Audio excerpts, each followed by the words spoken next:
Here's a game that has been around the blocks for a few years, but still seems very popular amongst people who like trick-taking games. Skull King by Schmidt-Spiele does a few things differently to other trick-taking games, which is why it's so much fun, and a game that you can teach to people who are new to trick-taking games. Yet, there is as much depth in this game as there is in other trick-taking games. The first thing you notice about Skull King is that players only get dealt one card in the first round, which means you can slowly ease yourself into this game, and there is very little you have to consider at the beginning. In each subsequent round, the number of cards goes up by 1, so the round number is the number of cards you get dealt.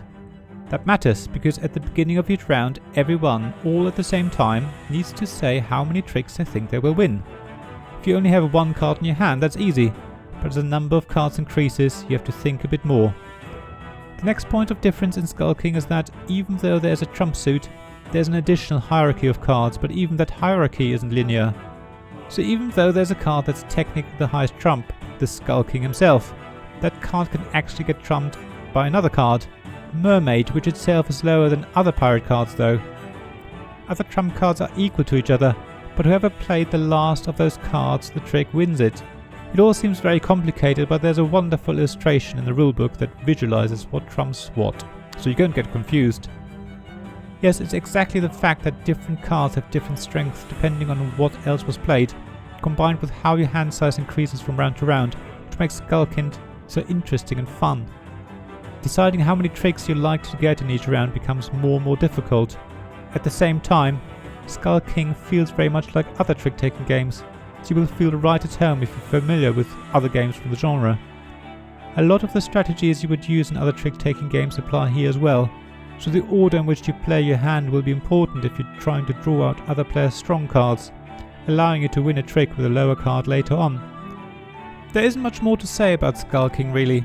It's a deck of cards which packs a big punch and creates a lot of fun and laughter, as players are pitted against each other to predict the number of tricks they will win, while others try and foil them, but at the same time ensuring they meet their own prediction. It's definitely a game worth taking a closer look. Thank you for listening to this Tabletop Games blog review. There's also a written version of it on my blog, links in the description of this podcast. There you'll also find links to my Ko-fi and Patreon pages if you want to support me financially. Please also like this podcast and subscribe to it. Leave some stars if you're an Apple Podcast. Everything would be really welcome. And review it if you can as well.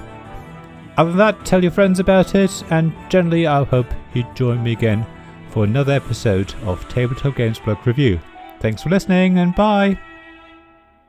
This podcast was made possible by my Patreon supporters, David Miller of Subquad Publishing, James Naylor of Naylor Games, Paul Grogan of Gaming Rules, Robin Kay of Ruined Sky Games, Sarah Reed of Undine Studios, Tim Vernick, and Richard Simpson of We're Not Wizards.